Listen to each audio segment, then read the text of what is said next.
She was super ambitious, but also really stuck in where she was at in her career. And she really wanted to make sure that all of her effort and energy was being put towards her ultimate goal, which was to have a fulfilling career as well as do well by the company. Welcome to Season 3 of Conversations with Coaches.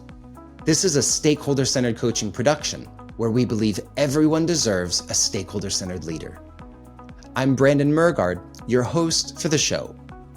This season, we go deep into the case study library to discuss the real-life challenges of leaders and the coaches who help them succeed. As an added bonus, we're giving away the latest installment of our case study library, which includes case study summaries, show notes from each episode, and ways you can connect with the guest.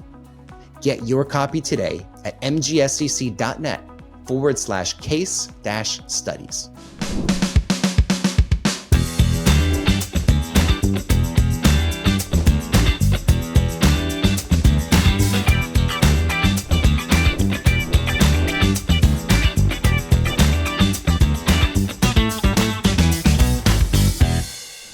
Today, we're diving into the unique world of family-owned businesses with Mollie Eliasof, a coach who masterfully navigates leadership transitions and succession planning. Mollie shares her journey with a business at a crucial crossroads, revealing how emotional intelligence and strategic communication can forge a path to success and team unity.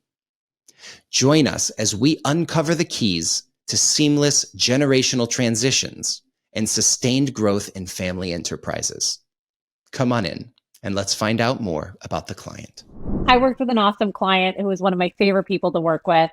She was super ambitious, but also really stuck in where she was at in her career. She works for a very high-powered, high-intense industry in finance.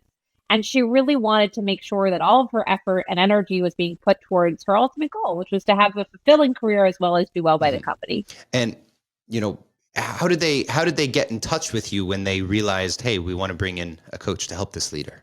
I've been very lucky. I've worked in the finance industry. I'm based in New York City. So I have a network of people who know of me, and I'm able to work with that industry pretty well. It's a good fit.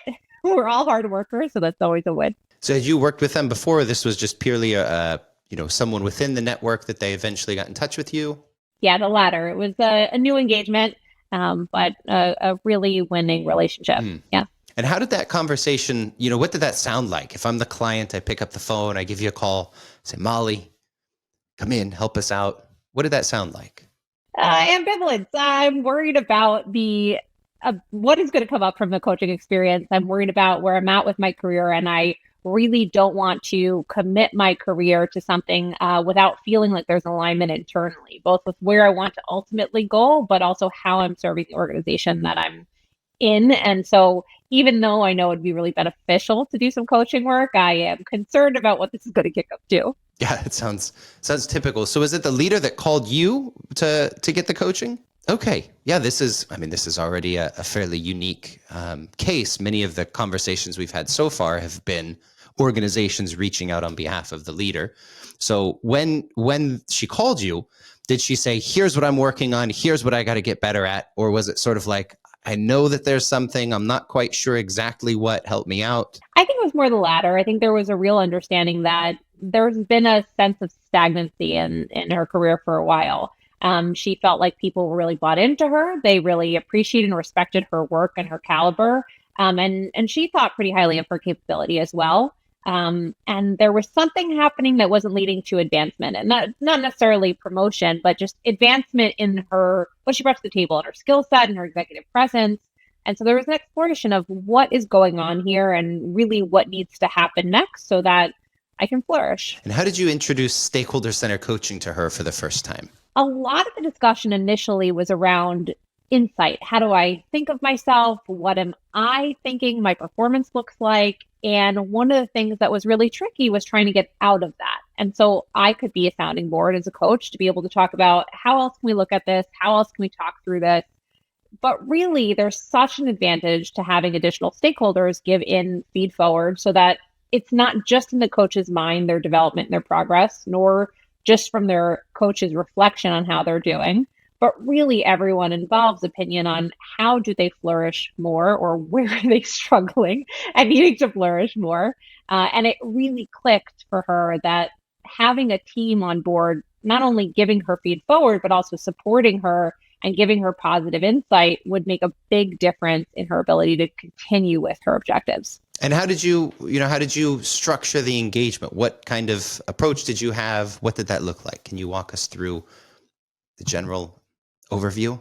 Sure. So for me, relational building is really important, right? Getting to know someone, making sure that they feel comfortable, making sure they're really clear with themselves what they need from the process. And then obviously getting the stakeholders' feedback in that initial process was also really helpful. I got to do some 360 at the top of it. So I got to really get some insights right away that matched or kind of directly contradicted what she was seeing in herself. So we had a lot of information to really utilize to sculpt, okay, what are the important goals to you? And from there, she was able to really define, okay, this is where I think I really want to focus my energy. We were able to stay general, but specific enough that there would be momentum. And then we were able to keep an eye on that as kind of what helped us track throughout that process. And, it's not at all uncommon for the 360, the behavioral interviews, to be a little bit uncomfortable at the first time, especially in situations like this. What was her experience actually receiving that feedback? She was very nervous, which, like you said, I don't think it's uncommon.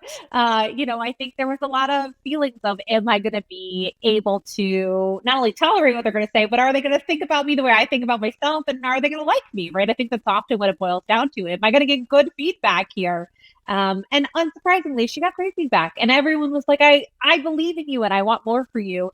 And this is what I think you could do more. And I think that was super catalytic for her ability to get engaged and stay engaged in the process. So it was really useful, although petrified. Yeah. So she heard it and was like, oh, great. I've got lots of good feedback, just a few specific areas. That was a good thing for her. Totally. And I think just like anyone who has, feelings of questioning of themselves, is that feedback really real? Is that really for sure? Do they really mean that? And I think getting that feedback over and over again, I think, again, this speaks to having multiple stakeholders, and the benefit of that was really defining and highlighting that, yes, this is a belief that's universal at the organization, and that helped tremendously. By chance, Mollie, slight side quest here. Have you ever been the recipient of a behavioral interview report? I have. It's also petrifying. So I won't dig in too much, but would you say that your experience was similar to the one that she had? A little apprehensive and maybe skeptical of the good, and a little too sensitive to the bad, by chance? Potentially, I'm slightly different than her in this way. I'm very, very hard on myself. And so I'm less focused on what positive thing did they say. I go, move on. And let's focus on what I need to grow on. A real coach through and through. I like it. Yes. It's sad that more people don't see it that way. Like, it's not at all uncommon to say, here's 10 pages. I mean, metaphorically 10 pages of positives. And then here's 2 lines of bad. And then the panic of, oh my God, people don't like me. But it's so positive when you've got that one area that everyone's touching on and you know exactly what you need to get better, and people like you already anyway. It's a very positive situation. Coming back to this leader, what did she ultimately pick to work on as a result of the feedback? So she wanted to focus on her decisiveness and her executive presence. She wanted to be fully able to grow into her ability to do more and more, show the ability to do that, not only externally, but also internally, really in her team, and then from, other parts of leadership within the organization. The confidence was also really key because she wanted to not only be able to decide things with a lot of clarity, but be able to show up with that decisiveness in the room. So it was a good matching of the two goals. Mm-hmm. Well, out of my own curiosity, would you say that these areas were going to be something that was actively holding her back, or was this something that if she got better, it would happen to propel her forward? I think absolutely the latter. And I think, not to jump ahead, but I think that was the result. I think, I think she really had the ability to, once she honed these skills, just like any of us, right? When we really start to grow our sense of confidence, we grow our decisiveness or executive presence or all of the above, people are able to see our abilities and more, but so are we, right? We can really see how we can show up in new areas we never would have thought of. So owning ourselves more allows us to grow exponentially in the eyes of others and in ourselves. So it's tremendously useful for everybody. Mm-hmm. Well, kind of, give us an overview of, what was it like being coached by Mollie? I know that you were using stakeholder-centered coaching. For those who may not be familiar, can you just walk us through end to end, what the engagement looks like being coached by you? Sure, for sure. So the nitty gritty, right, is there's a real check-in at the beginning. We talked about that a little bit. There's some kind of diagnostic or assessment that gives us more information. And then a real heart-to-heart discussion between myself and the coachee around what do you really want to get? At the end of the day, this has to be your goals. What do you want to get from it? And so then once we have identified what it is we're going to focus on, the journey's fun and it's very unique based on who we're working with. If you can't tell already, and you know this about me already, I'm an extremely direct New Yorker. So I like to be playful and lighthearted, but also really focused and get things done. My clientele have often been ex-athletes. They're in finance, they're in entertainment, they're in very high pressured environments where they need to perform, but they need to be able to be human at the same time. So there's got to be a little joy and there's got to be a ton of focus and execution. So through that journey and ability to hold some feelings with my training in psychotherapy as well, it has been helpful, can really result in someone feeling propelled in all aspects, literally and emotionally and internally. So it's huge. And so by the end, we get the nice feedback from the stakeholders and you get to check in with them throughout the process. And you have clear indicators as you're going through the process. Am I on track? And then by the end, you really get more concrete of how did you perform and how can you keep at this if you want to keep going. So super helpful, super grounding, and feels like it solidifies the process by the end. Well, let's zoom into, if I'm the client and you zoom into my calendar, what's our session cadence and what are we generally doing during our times together? Great question. So we're trying to meet, if possible, weekly for the first few months. We really want to get that upfront momentum and upfront result. You want to be able to talk through kind of what you're focusing on, see strides, see where you're getting stuck so that we have a game plan for you to move forward. As you start to see that momentum, we scale back. There's no need to be working week to week unless that's necessary based on that situation for most people, because they're able to gain the momentum and learn what they can work on and think about in between, as well as the benefit of the stakeholder-centered feed forward throughout, right? So all the stakeholders are giving you feedback. You're thinking about your own feedback throughout the process, and you're able to really utilize that to keep at momentum in between the coaching meetings. From there, we're meeting for different periods of time. Sometimes it's an hour, sometimes it's 30 minutes, and it's 15 minutes. It depends on how quickly people really feel a sense of mastery of what they're working on and what they need from me. So then we're able to kind of evolve based on how quickly we can get to the goals. That's always objective. Mm-hmm. Yeah, I love the way we draw a straight line from A to B. Just like, let's get there as efficiently as possible. You're not going to get better by hanging out with me as a coach. You're going to get better by talking to your stakeholder. Totally. Tools. As you mentioned, you have a very extensive background in psychotherapy. You have quite a few other professional certifications. What kind of tools were you bringing into the mix while you were applying stakeholder-centered coaching through the engagement? Great question. Again, I'm super pragmatic. So what are you looking for and what do you need? Not only in action, but in mindset. So a lot of the focus can be in mindset if that's what's needed. Like I mentioned before, a lot of my clientele are super high performers. And so most of it is not about teaching them the skill. They have that in the bag. It's really about how do we get my mentality to match where I'm going, not where I've been. So a lot of it is letting go of old thoughts and really starting to think about and visualize where am I moving towards? And then how am I aligning my actions to match that? Who are the resources that are helping me and how am I helping myself get there? It's a lot of the focus. How about the action plan? Do and maybe you recall, maybe you don't. Do you remember, you collect feed forward, you dump it into the action plan. What were some of the items that she was working on for confidence, decisiveness, executive presence? Totally. So around executive presence and confidence and decisiveness was how do I show up more in meetings? How do I lead teams in a different way? How do I look for new opportunities in the organization so that I can really keep showing my executive presence, but also propelling the organization forward, dual service? And also, where am I thinking my career is ultimately going to go? Not only from my opinion, but also getting the feedback and feed forward of stakeholders. Where do they see me? Where does the organization need me? And how do we grow kind of in collaboration around that? Okay, and what happened? You've worked with this leader for some period of time. Let's start with what you noticed. What were some of the changes that you noticed along the way while working with this client? I needed to do less. I think that's one of the coolest things about coaching is the ability to step back more and more. You watch someone just kind of unlayer in front of you, like let go of things that used to work that don't work anymore and grow into this exceptional version of themselves.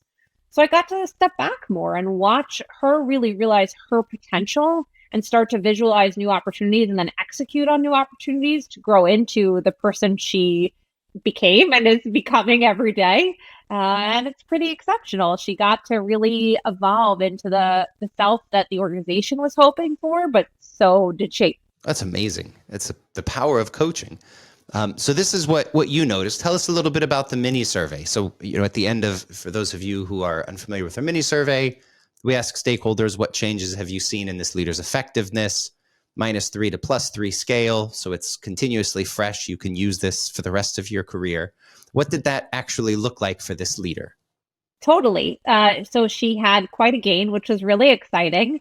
And she got a lot of great feed forward in her mini survey. She really got a reflection of what she was seeing, which was she started to step more and more into responsibilities that she was beyond capable of years before and really could keep owning, and then started to get involved in things that she could have never imagined but really wanted to get involved in. And the organization saw that too. And so there was a lot of observation of increased confidence, increased decisiveness, increased executive presence through and through, and a real desire for her to keep at that so she could evolve further. Was there any examples that came up of specific behaviors that demonstrated renewed confidence or greater assertiveness, executive presence, anything like that? Absolutely. There were a ton of, very specific things that they talked about. For her anonymity's sake, I probably won't dive into a ton of it. But, they really saw that she had done something great in a meeting, that she got involved in a new project that was brand new to the organization and brand new to her, and she took it on by storm. There was a fearlessness that came across in her decision making and also in her action and her ability to do things that was outside of the scope of what was normative for her. And it impressed others and blew herself away, which was the coolest part. Yes. When you when you think about this particular leader, she was already high performing. She was already very excellent at what she did, and she came to you to augment that performance. Do you also work with leaders who have, let's call them, more terminal behaviors or behaviors that are actively holding them back? Occasionally, most of my client base, honestly, are, like I said, similar to an ex-athlete. They're constantly thinking about how do I iterate further. Rarely do they come in and do they go, I've been doing this the whole time and it's just not working and I finally have to do something about it. However, there are plenty of people who I work with who know that they could get better at a skill, but they have kind of coasted with something for a long time. And they're interested in letting go of how they're coasting around that. Someone who maybe, let's say, had a more middle management job is now in a leadership role, but it's still thinking like a middle manager. How do I release that mentality so I actually execute like I am a C-suite executive is a huge important skill. And what do you notice just purely from your experience as a coach? What do you see or what do you observe as big differences between these two different types of clients? Those that are very progressive, bringing in a coach to augment what they're doing, and those who say, if I don't fix this, I might be on the chopping block pretty soon. Yeah, look, I think fear is a huge element in that, right? We want to let go of thinking about how we are set up to fail and instead think about how can I get more out of this life, out of this career, out of what I want from my identity and my profession. And so being able to let go of that concern and that Achilles heel can be liberating. And then just like with this case study, really open up opportunities that were almost unimaginable at the beginning. And, as a coach, one of the best things that we get to experience is I learn more from my clients than they very well may learn from me. We're in a learning profession. It's the joy of what we do. What were your big takeaways working with this particular leader?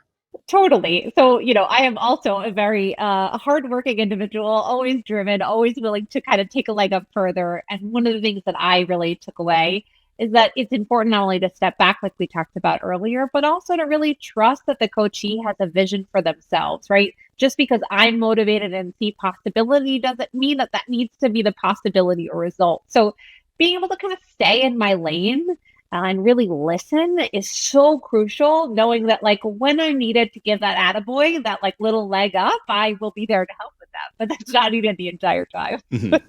Well, we've talked a couple times about this, taking a step back. Being such a motivated individual as yourself, what do you do to actually step back, and what type of activities, or what does stepping back look like for you? Great question. Anything that'll give me a sense of humility, honestly, like that is key always. For me, that is taking a dance class. So you know that I am trained as a professional dancer most of my life. And so going to dance classes is always humbling because no matter how skilled you are, there's always something to work on and it is always hard.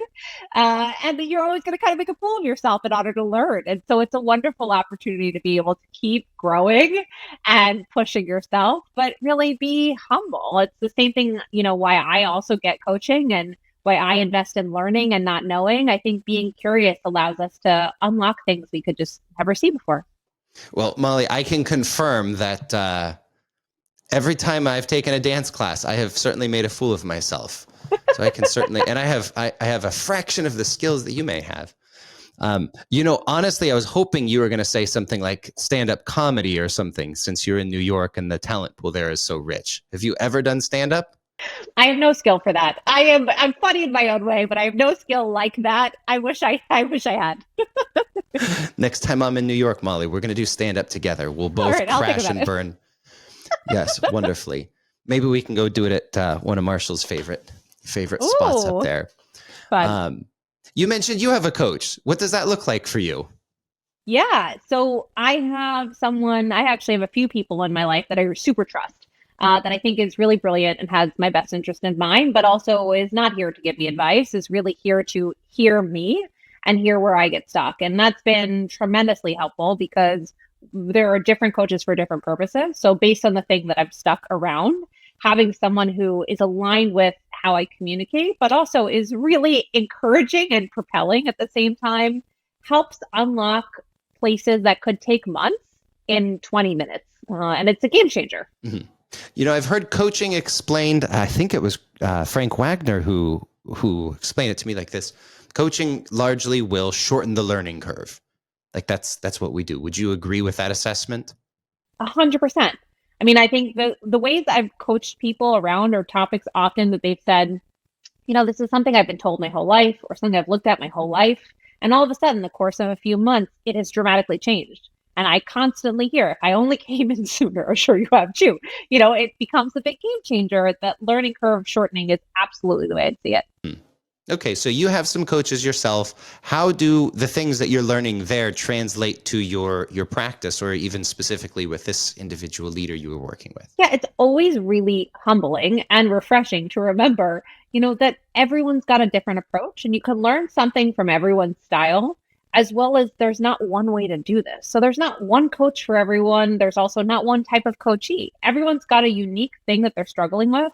And there's always someone out there who's the right fit for you to propel forward. So it's been super helpful to remember that I don't need to be a certain way and not every coachee is the right fit for me. It's just about finding that match and helping stay committed to that work together. I'd like to ask you specifically, if I am a leader who is working on executive presence, decisiveness, confidence, getting out of my own head, any of these things, what advice would you have for me? Know yourself. And trust that you know yourself. Be able to be really clear with what are your ultimate values, what are your ultimate objectives, and how are you trying to get there, and how are you getting there? Being super clear about slicing this apart can help really simplify where you need to put your time and energy. Is it a lack of clarity? Is it a lack of decisiveness? Is it changing your mindset? Or is it just changing action? Being able to sift through all of this and see what's going on can make a huge difference for your momentum and your time. How about if I'm an organization and I'm seeing I've got a handful of high potentials, but they definitely have some, let's say, self-limiting beliefs. They're very high performers, but boy, if they just augmented these one or two areas, they're going to take off like a rocket ship. What advice would you have for that head of leadership or head of HR? Totally. I think figuring out how do you give that feed forward consistently and frequently is super important. How are they digesting that they have all of that capability? Who's telling that information to them? And do they really believe it? And so really figuring out where is there a lapse in the communication, either internally or throughout the team, so that that can get further amplified and you can encourage people to really show up as their best selves, really hear that they can show up as their best selves. Tremendously important, that positive reinforcement. How about if I am a coach and I'm working with a leader who is very similar to this individual that you've worked with here? What advice would you have for them to say, follow these one or two points and you're going to be far better off than if you didn't? If they were to coach the same person? Mm-hmm. Or if they were to coach someone similar challenges, maybe a similar environment. Be unafraid to listen. Be unafraid to be able to be in that moment with that person as they are unsure, doubting, chaotic, that it won't stay that way forever. It's going to transfer and transmit into a new direction as long as you give it time and space to get there and you stay unafraid of challenging the current status to ensure that it keeps moving forward. I know some coaches just struggle with that, being the challenger and not just the people pleaser. How did you I should ask first, did you ever have discomfort in that area, or were you always just a pure straight shooter? You knew the answer before you asked. Yes. Guilty. I wanted that on record. I just wanted that on record. Maybe I should say, I know that you've also worked with a number of coaches. You have a large coach network. Have you seen others who started apprehensive about being the challenger? And what are some of the things maybe that they did or experienced that helped them overcome that and really provide that fortification effect that coaches should be providing? Remember its value and its importance, right? I talk to a lot of people who are uncomfortable challenging, as we've already said. I'm not. And I really try and give it as a gift. You don't have to say it as an absolute. I never know best. The person I'm working with always knows themselves way better than I'll ever know them. But it's my job to be there with them. And if I see something that they're not, or I'm seeing something that other people do but don't tell them, it's my job to bring it to the room and allow them to think about it, wonder about it, maybe even reject it. That's all okay. It's not about knowing. Your insight isn't the ultimate truth, but it can be extremely catalytic for that person to be able to hear that from someone they trust and then be able to talk through it together. Let's talk about your experience as a stakeholder-centered coach. So you've got these successful engagements under your belt. What advice would you have for other coaches who maybe aren't to the level that you are, but certainly strive to be or aspire to be? What advices could you give to stakeholder-centered coaches to just be better coaches? Believe in the process and believe in yourself. I think it took me a little while to understand the value of letting in so many people to the process to a degree. It was a little hard for me. I've done a lot of my work with very highly confidential clientele. And so it was really hard to think about decreasing that anonymity. And the more we did it, the more I got to see in certain environments, it was the perfect fit. They got to hear from more than just me or themselves. They got to hear from the larger bubble that was still a protective sphere and still really selective in who they chose to bring into that, but also really gave them insights that I couldn't have given them, nor could they have gotten from just themselves. So it was extremely beneficial, the process itself. To believe in oneself is a whole other element, to really realize that you as the coach bring forward something that no one else can, because you're uniquely your personality. You think uniquely as yourself, and you're able to ask questions and have insights like nobody else. So you have a tool just in who you are that is so tremendously important to the process. So believe in the process, believe in you, you're good. Beautiful. Well, Mollie, if I am a leader who is considering coaching, if I'm a coach and I want to get in touch with you, if I'm a leader and looking at hiring someone like you as a coach, how could I reach out to you, follow your story, or get in touch? Totally. My website's a great place. It's just my name, MOLLIEELIAS like Sam, OF like Frank.com. And you can email me and we can talk and connect from there. Mollie Eliasof shared invaluable insights into the heart of family-owned business transitions. Through emotional intelligence, strategic communications, and collaborative planning, Mollie showcases how businesses can thrive across generations. We hope today's episode inspires family enterprises to approach succession planning with confidence and unity. Remember, all the case studies of this season are available for download at mgscc.net/case-studies. The link can also be found in the episode description. And if you'd like to better understand the foundations of leveraging stakeholders and measuring results in your coaching, then join the free training program, Foundations of Stakeholder-Centered Coaching, where we share the philosophies and frameworks that guarantee improved leadership effectiveness in 12 months or less. You can register for the free course at mgscc.net/foundations-course. Until next time, this has been another episode of Conversations with Coaches by Stakeholder-Centered Coaching, where we believe everyone deserves a stakeholder-centered leader. Thank you for joining the conversation, and stay tuned for more stories of leadership transformation.